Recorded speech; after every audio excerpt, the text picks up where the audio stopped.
बोलो बम बम महादेव बम बम।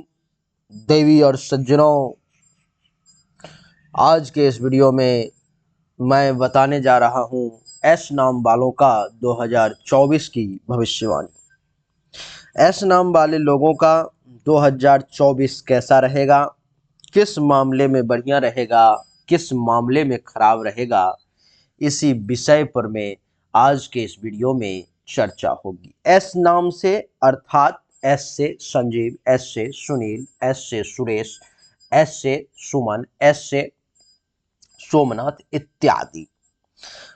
देवी और सज्जनों, एस नाम वालों के लिए जो 2024 में गोचर कुंडली बन रही है वो आपके सामने में है। कुंडली के प्रथम भाव में शनिदेव विराजमान है, कुंडली के द्वितीय भाव में राहु देवता, कुंडली के तृतीय भाव में गुरु और कुंडली के चौथे भाव में भी गुरु विराजमान है। कुंडली के छठे भाव में केतु देवता विराजमान है। सिर्फ इन्हीं चार ग्रहों के आधार पर मैं आपको बताऊंगा कि आपके लिए ये समय कैसा रहेगा। देवी और सज्जनों, इसमें आप देख रहे हैं कि देव गुरु बृहस्पति दो जगह हैं, यानी कि कुंडली के तीसरे भाव में और कुंडली के चौथे भाव में। इसका अर्थ यह है कि 1 मई 2024 तक देवगुरु बृहस्पति आपकी कुंडली के तीसरे भाव में है और 1 मई 2024 के बाद देवगुरु बृहस्पति आपके कुंडली के चतुर्थ भाव में यानी कि वृषभ राशि में 1 मई 2024 तक रहेंगे ये मेष राशि में। 1 मई 2024 के बाद ये आ जाएंगे वृषभ राशि में। देवी और सज्जनों, इन सब का क्या फल होगा उसको समझने की कोशिश करें, जानने का प्रयास करें। राहु केतु जो है 29 नवंबर 2023 से ही आपके कुंडली के द्वितीय और आपके कुंडली के छठे भाव में प्रवेश कर जाएंगे, यानी कि मीन और कन्या में। शनिदेव पूरे वर्ष बिना राशि परिवर्तन किए हुए 2024 में शनि का कोई राशि परिवर्तन नहीं है, ये कुंडली के प्रथम भाव में यानी कि कुंभ राशि में विराजमान रहेंगे। आइए समझते हैं। देवी और सज्जनों, सबसे पहले चर्चा जो है सबसे पहले चर्चा गुरु से ही आरंभ करेंगे। देवी और सज्जनों, बहुत सारे लोगों का ये कहना होता है कि गुरुदेव आप जो हमारे बारे में बताते हैं, ज्योतिषियों के द्वारा जो हमारे बारे में बताई जाती है राशि फल, चाहे वो मासिक हो वार्षिक हो, बताया जाता है, उसमें जो अच्छा फल बताया जाता है वो हमें बहुत कम मात्रा में प्राप्त होता है, अथवा दूसरे शब्दों में कहूँ तो ना के बराबर मिलता है। लेकिन गुरुदेव जो बुरा फल बताया जाता है, जो निगेटिव रिजल्ट्स बताए जाते हैं वो हमें जरूर मिलते हैं। और आपको मैं बता दूं कि वो ही नहीं मिलते, उससे भी ज्यादा बढ़ चढ़ करके हमें प्राप्त होता है। ऐसा क्यों होता है गुरुदेव? देवी और सज्जनों, ऐसा कोई एक दो लोगों का नहीं, 25 से 30% लोगों का कहना है 100 में से, यानी कि 100 में से 25 से 30 लोगों का कहना है। एक बहुत बड़ी भीड़ के हिस्सा का कहना है। इसका अर्थ ये हुआ कि जिस जिस व्यक्ति के 100 में से 25 लोगों को अगर ये परेशानी हो रही है कि अच्छा फल नहीं मिलता है और बुरा फल मिलता है, तो इसका अर्थ ये हुआ देवी और सज्जनों कि उन सभी लोगों के कुंडली में किसी ऐसे ग्रह का समय चल रहा है जो ग्रह कुंडली के छठे, अर्थात आपको मैं दिखा देता हूं, कुंडली के छठे यानी कि यहाँ पर में, कुंडली के 8वें यानी कि यहाँ पर में, और कुंडली के 12वें यानी कि यहाँ पर में। इन तीनों भाव में ही समय चल रहा है जो ग्रह बैठा हुआ है, जिसके कारण से जो है आपको लाभ नहीं मिल पा रहा है, अथवा किसी ऐसे ग्रह की महादशा अंतरदशा चल रही है जो नीच का कुंडली में बैठा हुआ है। नीच का अर्थात जैसे कि शनि जो है सो मेष राशि में नीच का हो जाता है। मान लो कि शनि आपके कुंडली में मेष राशि में बैठा हो। गुरु मकर राशि में नीच का हो जाता है। मान लो कि गुरु मकर राशि में बैठा हुआ। मान लो कि कोई ऐसे ग्रह का समय चल रहा है जैसे कि मंगल, मान लो कि मंगल जो है सो नीच का बैठा हुआ है, बुध नीच का बैठा हुआ, कोई भी ग्रह नीच का बैठा हुआ है जिसके कारण से जो है ये परेशानी आपको आ रही है, या किसी मारक ग्रह का समय चल रहा है।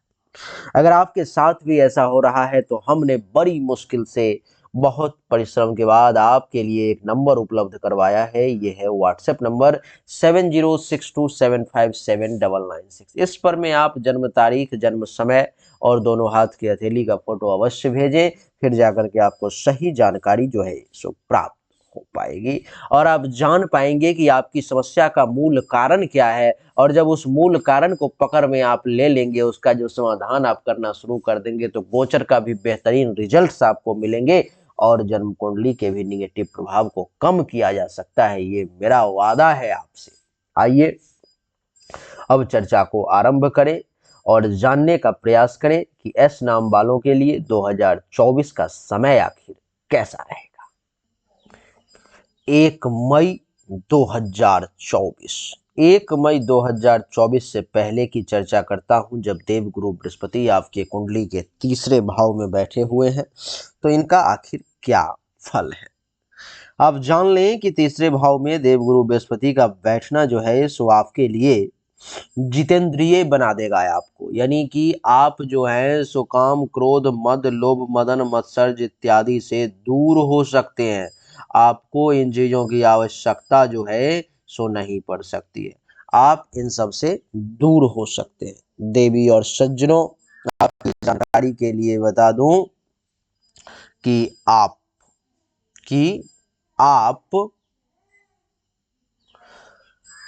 10 इंद्रिय हैं और 10 के 10 इंद्रियों पर में आप विजय हासिल कर सकते हैं, आप विजय प्राप्त कर सकते हैं, ये आपको लाभ है। देवी और सज्जनों, इतना ही नहीं, आपकी जानकारी के लिए बता दूं कि कुंडली के तीसरे भाव में देवगुरु के बैठने के कारण आपकी जो ज्ञान है, आपका जो विद्या है शास्त्र के प्रति, वो आपको शास्त्रज्ञ बना सकता है। शास्त्र को जानने वाला, शास्त्र की तरफ जो है आपका रुझान, ज्ञान अर्जन करने की जो क्षमता है वो चमत्कारिक हो सकती है। इस समय में आपको देखने को मिलेगा कि जो लेखक वर्ग के लोग हैं, जो लिखते वगैरह हैं, 1 मई 2024 तक उनको जो है सो बढ़िया बढ़िया राइटिंग अच्छा कर पाएंगे, अच्छी अच्छी चीज़ों को लिख पाएंगे, जान पाएंगे, जानकारी प्राप्त कर पाएंगे। देवी और सज्जनों, इतना ही नहीं, आपकी जानकारी के लिए बता दूं कि इस समय में हो सकता है तो जो लोग विदेश जाने की इच्छा रख रहे थे, जो लोग प्रवास करना चाह रहे थे, उन लोगों को भी प्रवास करने का मौका मिलेगा और अपने गांव को, अपने शहर को, समाज को छोड़ करके आप कहीं दूसरा देश, कहीं दूसरे राज्य, कहीं दूसरे शहर जो है सो जा सकते हैं, क्योंकि देवगुरु आपको प्रवासी बनाना चाहते हैं।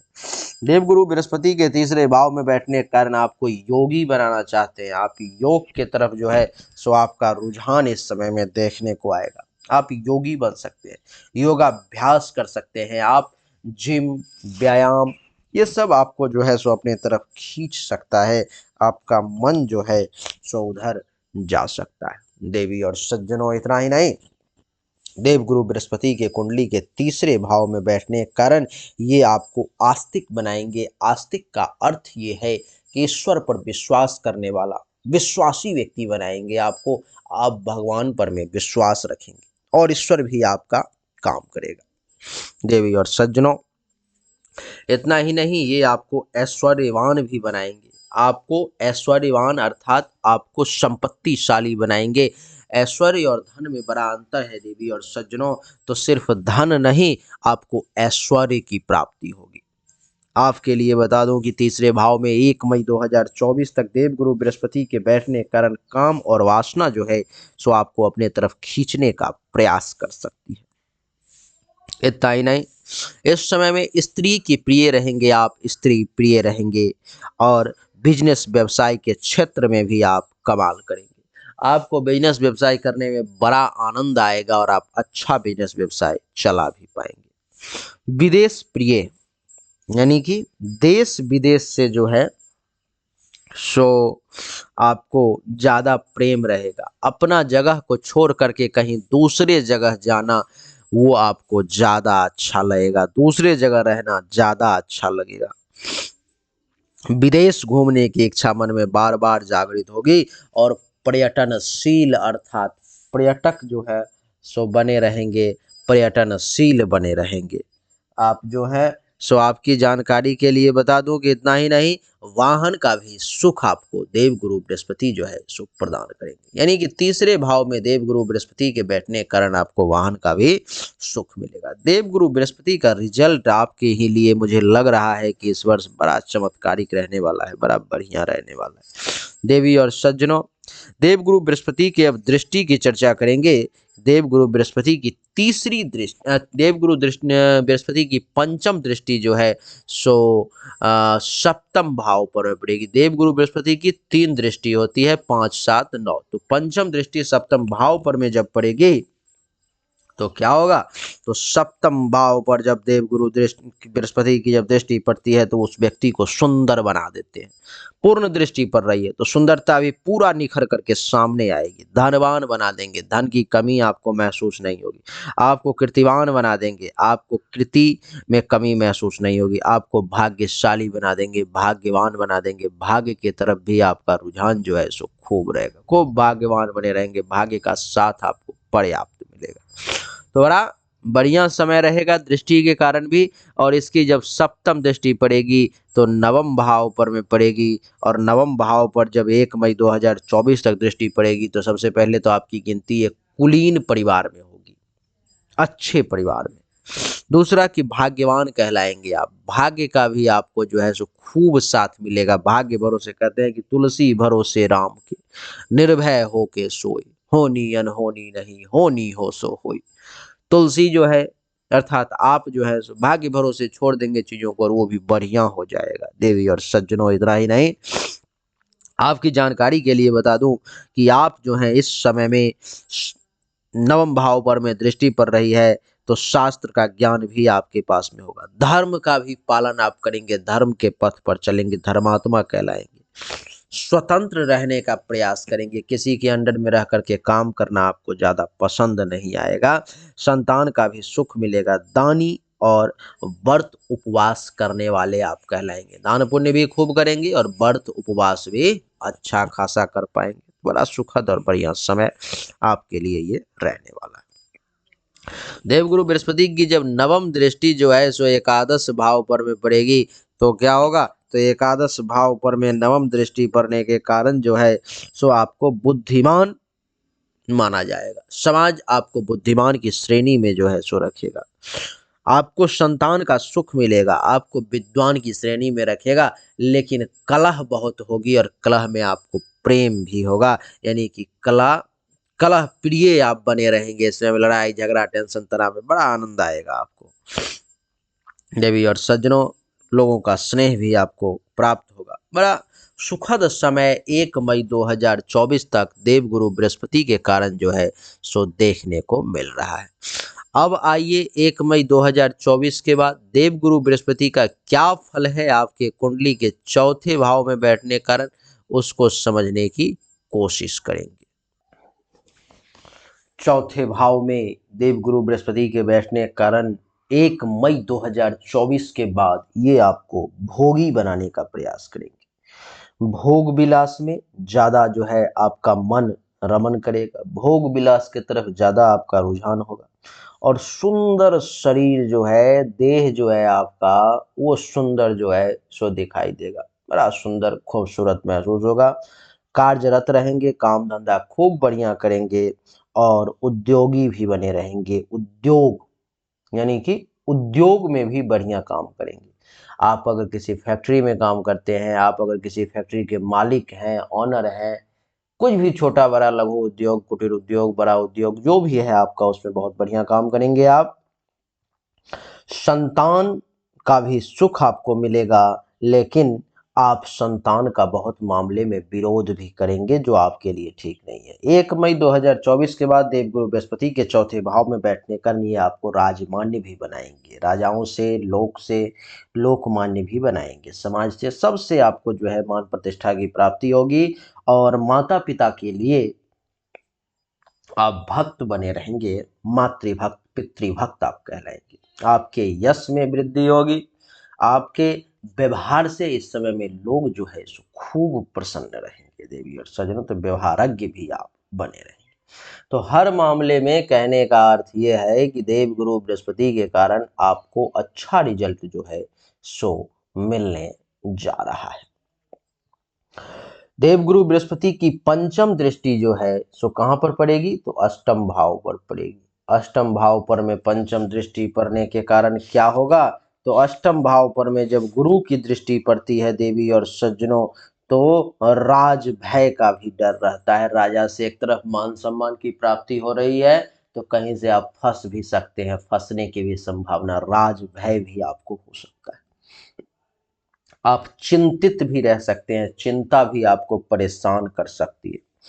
अष्टम भाव पर में दृष्टि पड़ने के कारण आपको जो है सो कुछ कष्ट का भी सामना करना 1 मई 2024 के बाद पड़ सकता है, तो उस मामले में भी थोड़ा सा सतर्क रहने का प्रयास करेंगे। सप्तम दृष्टि जो है सो दसम भाव पर पड़ेगी, तो दसम भाव पर जब देवगुरु बृहस्पति की पूर्ण दृष्टि पड़ती है, तो फिर वही बात कि सरकार से मान सम्मान की भी प्राप्ति, सुख की प्राप्ति का भी योग, धन और पुत्र के भी सुख का योग, भूमि पति बन सकते हैं, जमींदार बन सकते हैं, जमीन वगैरह खरीद सकते हैं आप। और आपको मैं बता दूं कि ऐश्वर्यवान भी बन सकते हैं, आपके ऐश्वर्य में भी वृद्धि हो सकती है। जब इसकी नवम दृष्टि द्वादश भाव पर में पड़ेगी, तो क्या होगा, तो द्वादश भाव पर में जब नवम दृष्टि पड़ेगी देवगुरु बृहस्पति की, तो राजाओं की तरह जिंदगी जीना पसंद करेंगे, रजोगुनी हो जाएंगे, ऐश मौज भोग विलास खूब चाहिए। किसी न किसी कारण से मन दुखी भी 1 मई 2024 के बाद रह सकता है, और पैसा तो खूब खर्च करेंगे आप, तो उस मामले में थोड़ा सा जो है सतर्कता बरतने की आवश्यकता है। तो देवगुरु बृहस्पति का प्रभाव अच्छा बुरा दोनों, आपने इसके दृष्टि का फल भी और इसका जो पर्सनल जगह पर बैठने का फल था वो आपने समझ लिया। अब आप शनि के फल को समझिए। शनि आपके कुंडली के प्रथम भाव में बैठे हुए हैं, और कहते हैं कि जब शनि प्रथम भाव में कुंभ राशि में, मकर राशि में, तुला राशि में बैठ जाएं, तो ये व्यक्ति को धनाढ्य बना देते हैं। तो इस साल में आपको शनि जो है अपार धन दौलत के स्वामी बना देंगे। पैसा इतना आएगा कि आप संभाल नहीं पाएंगे, आपकी समझ से बाहर हो जाएगा। आपको खूब जो है सो सुखी बना करके रखेंगे, कहीं से कोई दिक्कत की बात नहीं रहेगी। जीवन साथी का सुख भी दिलवाएंगे, काम वासना की पूर्ति भी करवाएंगे, वैवाहिक जीवन को भी अच्छा रखेंगे, जिसका विवाह नहीं हुआ है उसको विवाह भी करवाएंगे।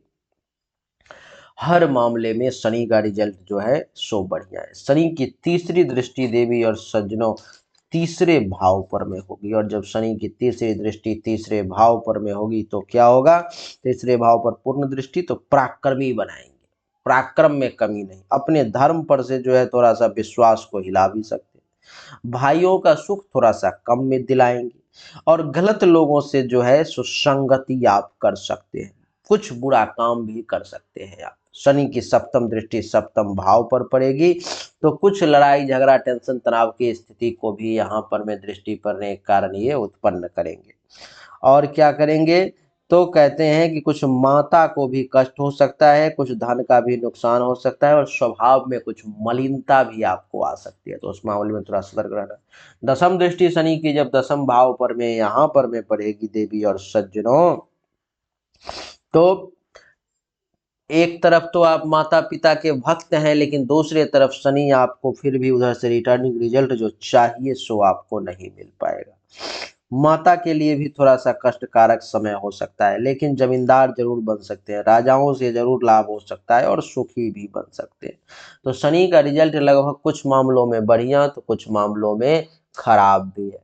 अब राहु की बात करेंगे। राहु आपके कुंडली के द्वितीय भाव में बैठे हुए, राहु के कुंडली के द्वितीय भाव में बैठने के कारण क्या होगा, देवी और सज्जनों, राहु जब कुंडली के द्वितीय भाव में आ जाएं तो महर्षि कहते हैं कि वो व्यक्ति को जो है सो परदेशगामी बना देते हैं। दूसरे देश में, दूसरे राज्य में जो लोग जाना चाहते थे उनको वहां भेजने का प्रयास करते हैं। संतान का सुख मिलता है थोड़ा कम।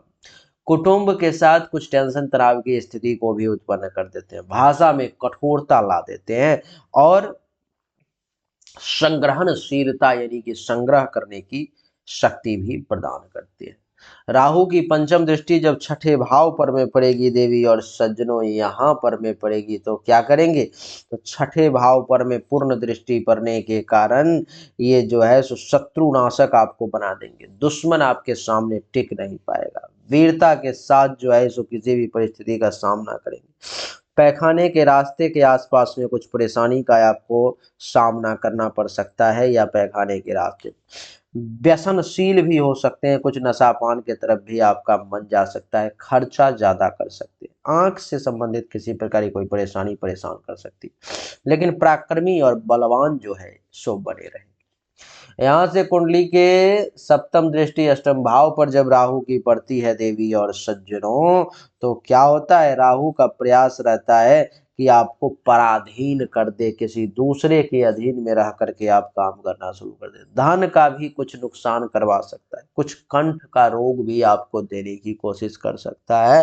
धर्म के तरफ जो है आपका रुझान कम करने का प्रयास कर सकता है और गलत कार्यों के तरफ आपकी रुचि बढ़ सकती है। परिवार के लोगों से दूरी बना सकता है। भोग विलास के तरफ ज्यादा रुझान जाएगा, लेकिन पराक्रमी और संततिवान बना करके जरूर रखें। राहु की जब नवम दृष्टि जो है देवी और सज्जनों दसम भाव पर में पड़ती है तो क्या करता है, तो कहते हैं कि दसम भाव पर जब पूर्ण दृष्टि पड़े तो माता पिता के लिए कुछ कष्टकारक समय भी ये हो जाता है। राहु के बाद केतु की बात करेंगे। केतु आपके कुंडली के अष्टम भाव में बैठा हुआ है और जब केतु कुंडली के अष्टम भाव में आता है तो बुद्धि सही डायरेक्शन के बदले गलत डायरेक्शन में ज्यादा काम करने लगती है, जिसको दुर्बुद्धि कहा जाता है। तेज में कुछ कमी आ जाती है और कुछ गलत लोगों के सेवा में जो है सो आप लग सकते हैं 29 नवंबर 2023 के बाद से। लेकिन चालाक जरूर बने रहेंगे और स्त्री से थोड़ा सा द्वेष रहेगा, आपका स्त्री द्वेषी भी बने रहेंगे। तो देवी और सज्जनों, यही थी एस नाम वालों की 2024 की राशिफल, जो बड़ा संक्षिप्त में हमने आपको बताने का प्रयास किया। उम्मीद करता हूं कि आप समझ चुके होंगे, आपको अच्छा लगा होगा। अगर आपको समझ गए, अच्छा लगा तो इस वीडियो को लाइक करें, शेयर करें, चैनल को सब्सक्राइब करके इसके बेल आइकन के बटन को दबाएं। एक बार फिर से आप सभी का बहुत बहुत धन्यवाद। Thank you so much. जय हिंद, वंदे मातरम। बोलिए राधे राधे।